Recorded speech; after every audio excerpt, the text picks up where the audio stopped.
Be it looking down on children at play, or receiving their sacraments, ceilidh dancers rattling the boards, or committees conducting their meetings of monumentous importance, the proudly restored parish hall at Durrow is at the very heart of this vibrant rural community. More than a building that has welcomed over 30 community groups and their activities through the years, the hall is used to embellish the rituals of births, Holy Communion, confirmations and weddings in the nearby church. Equally, when the thin veil between this world and the next is breached, the hall shelters us as we stand shoulder to shoulder in the shared sorrow of death. Tá Sriracha, Gur Ska Killa, or Warren Nadina. We live in the shadow of each other. Never was a phrase more suited to a place than it is for this place of Durrow, a hive of activity and cooperation, a centre that connects each of us to something greater than the sum of all its parts, greater than ourselves. Presently, no less than 14 community groups are intertwined, connected by this simple building. From the Hall Committee itself, proudly governing and now restoring the hall, our local school, preserving ties with its original location, which it left only recently in 1945. The play school that began here before moving to its modern new home, just up the hill.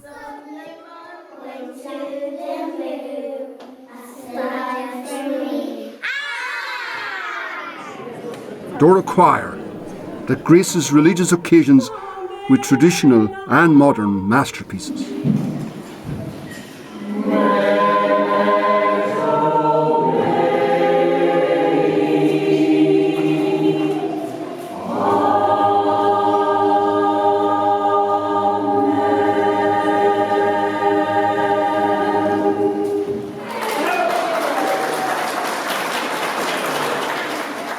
The GAA, which provides sporting challenges for all in a spirit of inclusion. The Active Retirement Society, whose happy faces tell us that they are having more fun than anyone else. Feroga, who cater for our young folk. Our Ladies' Hall Committee, there for every occasion to cater, console and celebrate. The Cemetery Committee, who keep the place in tip-top condition. The High Cross Society, preserving and promoting Durrow's links with its glorious past. The Community Alert Group, who serve and protect. The Ceilidh Club, famous throughout the Midlands. School Parents Association, working closely with Durrow National School to bring a fun element to the daily lives of the scholars. Vintage Tractor Club, always on hand to raise funds for deserving charities in Durrow and Tullamore. And the Durrow Pattern Committee, combining with almost all of the groups above to make our famous Pattern Day the most welcoming and perfect it can possibly be. Historic spot, how widely known. In early days thy glory, when Columkill first raised a stone that tells a touching story. The lines from Edward Egan's poem Durrow remember the proud connection with our patron, St. Columkill, that is kept alive through the annual Pattern of Durrow.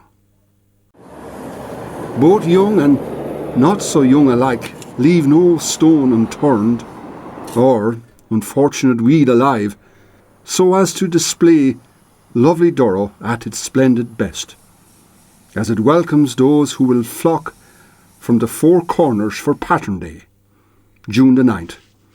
Just as they have always done since the 1400s, when the Pattern of Durrow was first chronicled. They're not pulling the weeds here or doing nothing here on their spare time. They're going around chatting one another. And I was talking to the principal in the school there, and he was talking about something similar as well. Look at this here, look. That's what they should be doing, look. See that? And they're not doing it, look. Every other day of the week I'm up here and look at this, look. See that? This is, I'll tell you who I'm going to have a chat with about it. Maggie Sullivan. So that's all. I'll be seeing this on Sunday, I suppose, when I call up here. Take care of yourself. Thanks very much.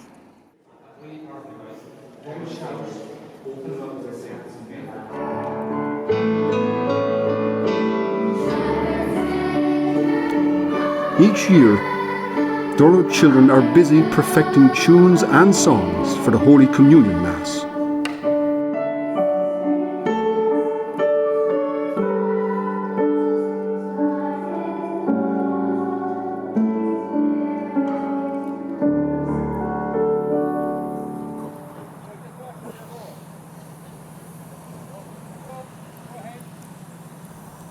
The graveyard committee tends to every blade of grass, as if trying to best their own excellent efforts of previous years.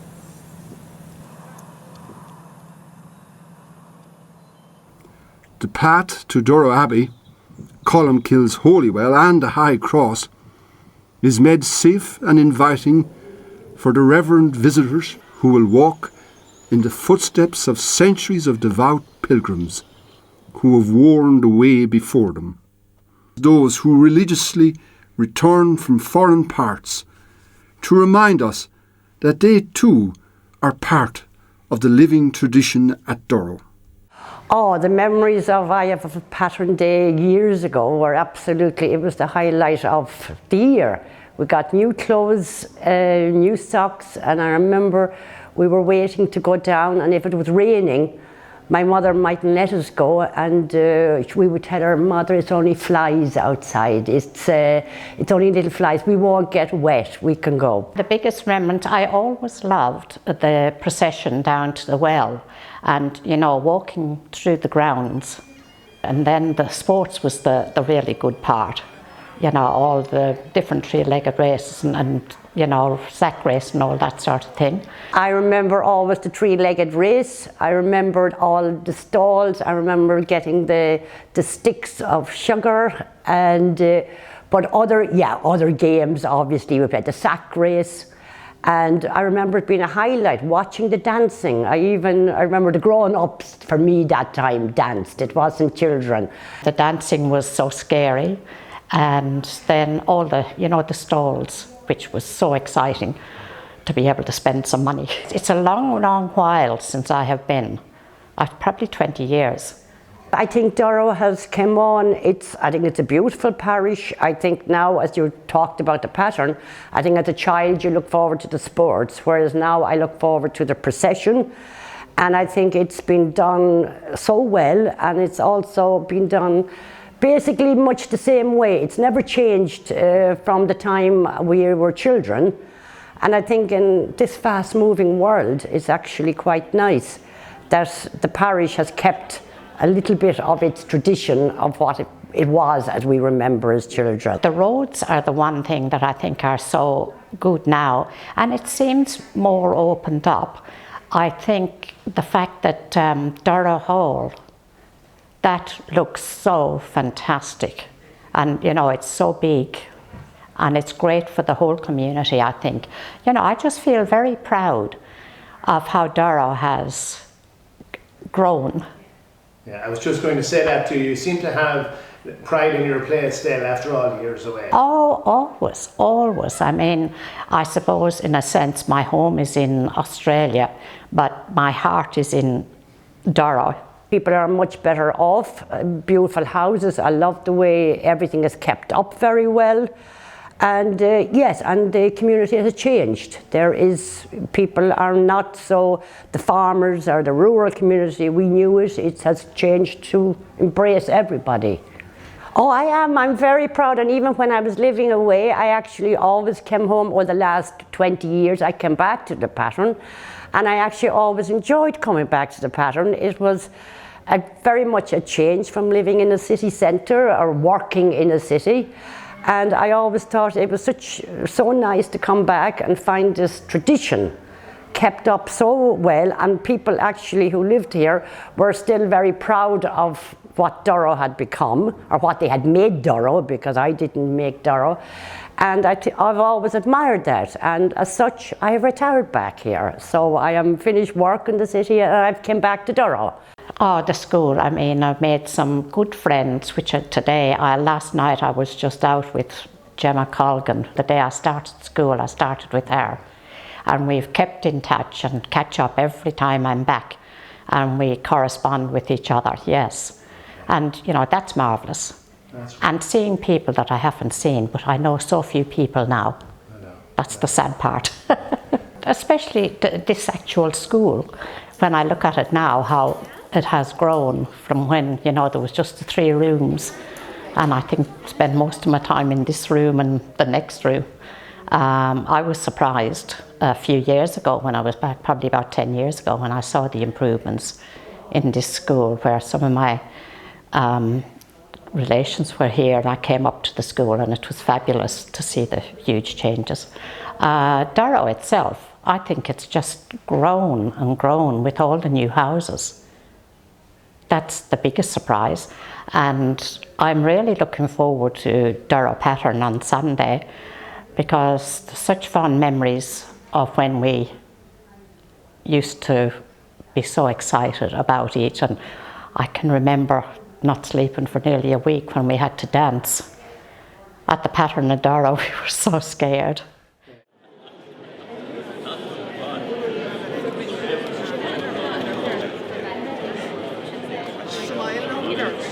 The day itself erupts in a splendid celebration of tradition, faith, and not least catering for local groups.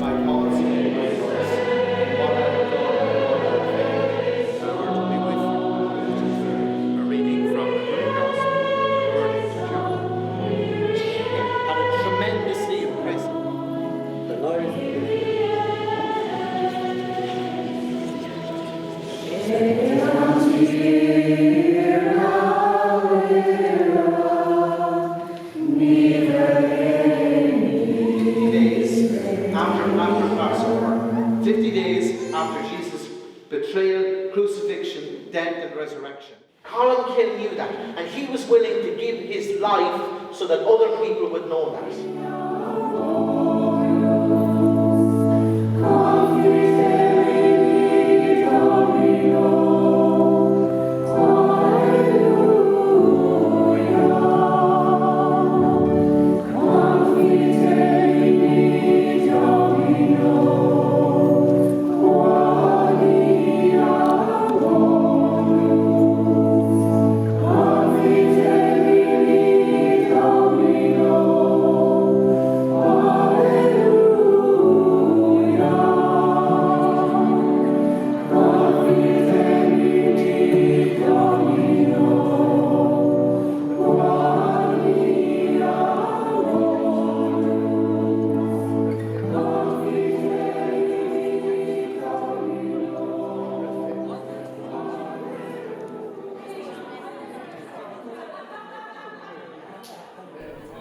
Then there are the locals, who have never missed a Pattern Day since they learned to walk, and perhaps before. As long as I can remember, I am going to the Pattern. I must have been only about 5 when I went first. And at first I saw 2 masses, and then later on I saw 1 mass. But that was only for 1 year. And then Father Cooney come to the parish. He started up the Pattern brilliant. He had 2 masses, great sports, but it took him years to get to a couple of years to get to his high standard.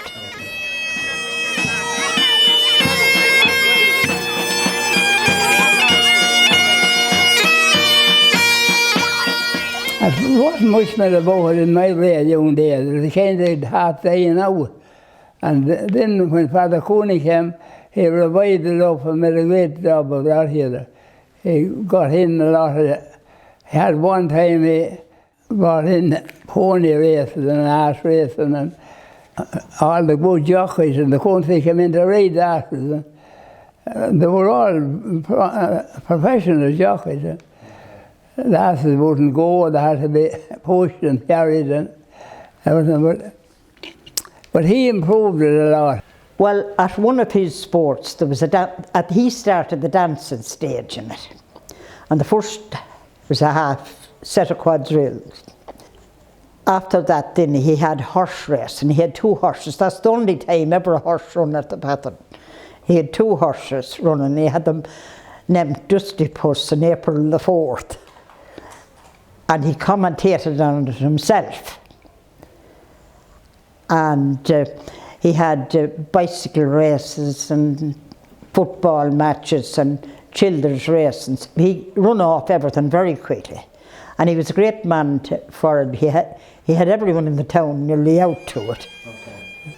And the side of the hill in Birmingham's below was covered with people. All the shopkeepers were nearly out. He went to them all. I don't believe I ever missed a pattern. Okay.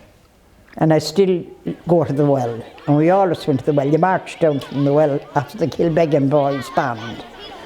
And the second mass was what the guy used to call a high mass. And there'd be a choir out from Tullamore before we had got the Durrow choir. Okay. And I think the most beautiful sermon I ever heard was one given by Father O'Shea. And he started off with Among the Hills of Donegal. There lived a boy whose memory is still endured, not only among his native land, but over the whole civilised world. I'm lived in Durrow all my life. I was reared in Ballycallahan and now I'm in Ballybough. I've seen one house up the high road and now there must be near 50. One house? One house, Cuscally's. Malloy's was down a bit from the road, yeah, but it wasn't on the road. He had a gate at the road, just. Well, build the house building. The house is the biggest change. And of course all the biggest change that ever came was the electricity came in. There was all the traps were at Mass of a Sunday and walking and a bicycle, and there was one car, and that was belonging to Owen Wire of Kilclare. He was the maltster in Egan's in Tullamore, and he had a very good job. And the rest people had some round traps and more square ones and more people walking, and an odd one had a bicycle, not too many. And now and they were all, the horses was all tied, and some of them unyoked there, this side, from the school down, each side of the road. And now it's all cars. I always felt safe on a bike, because I was a good cyclist, I must tell the truth. And when I finished in Durrow here, I went to the Sacred Heart School in Tullamore. That meant that I was used to cycling.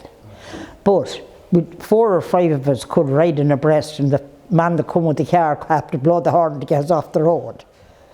There was no such thing as the car man driving and you watching. Cars, no one had a motor car that time at all, except Tom Brack and a Fredna. He had it first. He must have been a wealthy man, Pat. No, Tom, he wasn't a great driver, and he was a bit on when he got it. And when Tom would meet a car on the road, and he'd pull in himself in, he used to go very tight to another car, and he'd always wouldn't move in the car, he'd move in himself. He wouldn't like to get hit.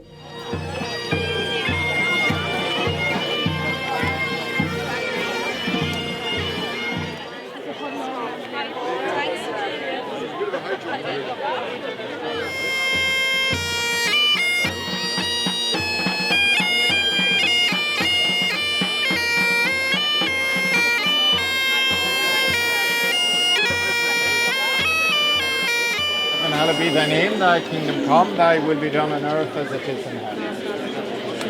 Hail Mary, full of grace, the Lord is with thee. Blessed art thou among women, and blessed is the fruit of thy womb, Jesus. And of the Holy Spirit. Amen. Thank you very much. And a very special congratulations to our young people who made their first communion today. Thank you. It didn't go well, and they started to shoot each other, and I think the score was just 3-0, I think, to the McGagans, as my son Fred tells me.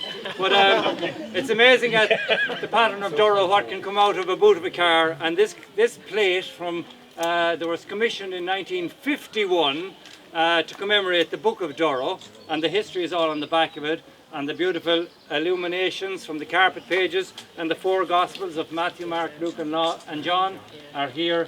And Johnny Connor has kindly donated this and asked us to give it to Father Shane as a parting gift. So Father Joe,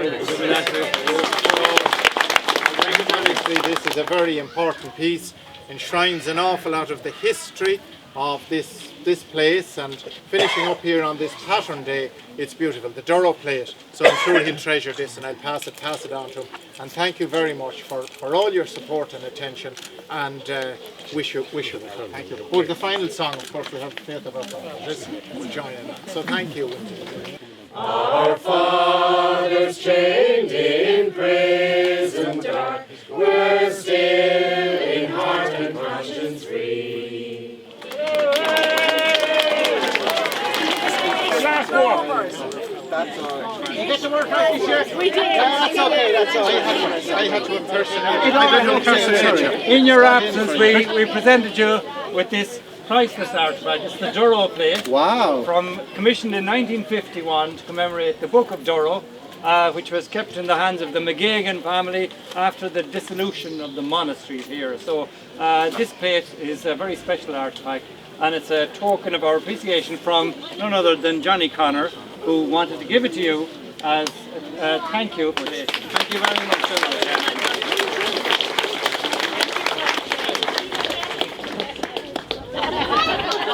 Right, we'll go for a swim now with it.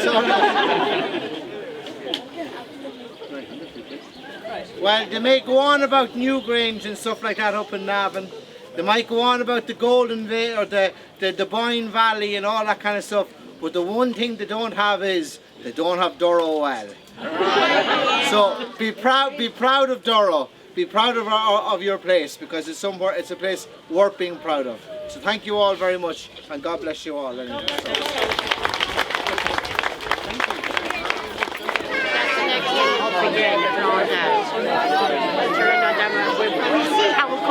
The highlight for the children may well be the pattern sports. More simple now than the times when the awfully hurling kingpins St. Ryna's hurled the cream of Kilkenny, Johnstown.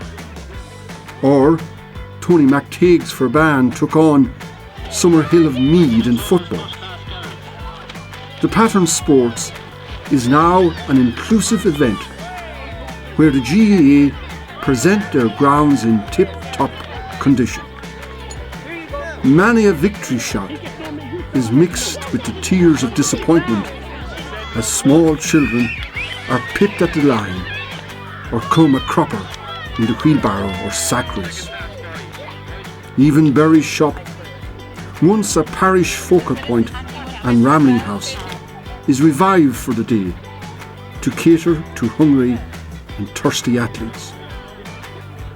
As the day comes to a close, the crafty card players gather in Durrow Hall.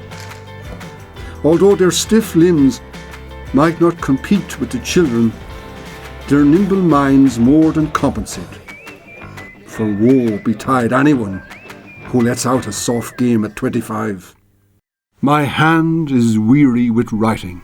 My sharp great point is not thick. My slender big pen juts forth a beetle-hued draught of bright blue ink. The 12th century poem, Columkill the Scribe, credits our patron with a great prowess for writing.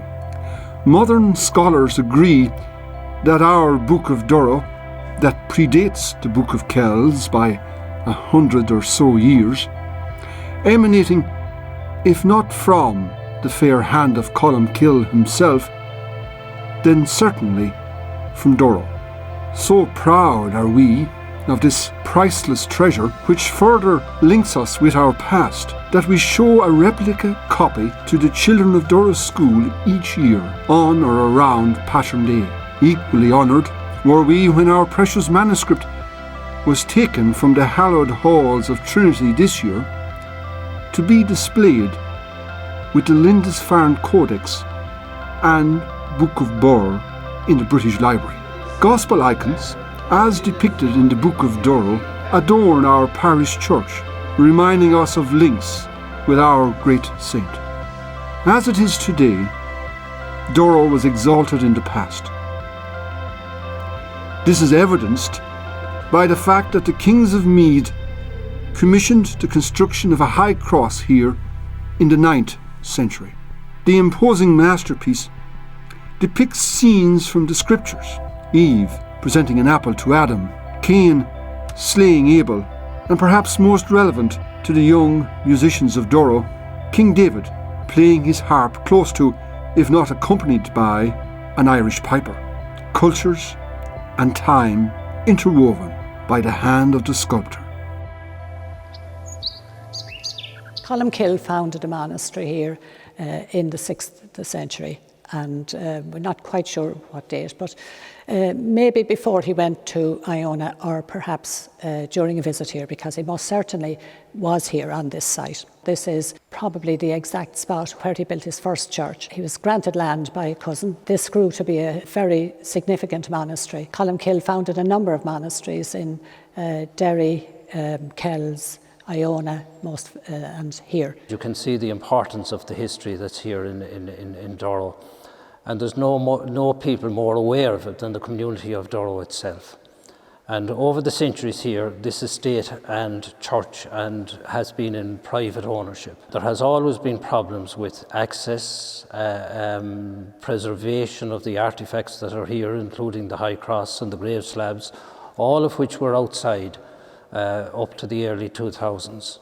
So the community of Durrow decided in 1996 to set up a committee to put pressure on the state to take over ownership of the monastic site in Durrow and to preserve the artifacts that are here for future generations. This came to pass in 2003 when the state purchased Durrow Abbey House plus 31 hectares of land, including this 18th century church here and all of the artifacts that can now be seen here, plus the Durrow Holy Well. It did not solve all our problems because the state let the house plus the lands and let it for 99 years on a 99-year lease. It's not been used for the purpose for which it was intended. Now, we are grateful to the OPW and appreciative that they did do up this church here and they brought in the High Cross and the artifacts. So at least under pressure from the High Cross Committee, those things have been preserved. But our work continues because now we're putting pressure on the state to take back the house and the lands and to develop it in a very sensitive, environmental friendly way to attract tourists here. Because as already said, people are coming here from all over the world. There are other problems, of course, which we have to solve, which is like proper access to the site here, proper car parking facilities, toilet facilities, and most important of all, signposting. Because there's no signposting at all, because the TII will not allow signposting because they say the road is too dangerous. Yet they will not introduce proper traffic calming on the road. So as a High Cross Committee, as was once said by a politician, we have a lot done, but we still have a lot to do. That Durrow commands a proud and a high status in the sacred landscape of County Offaly is in no doubt. Equally important, however, is the proud and important place it presently commands and will always command in the hearts of its people.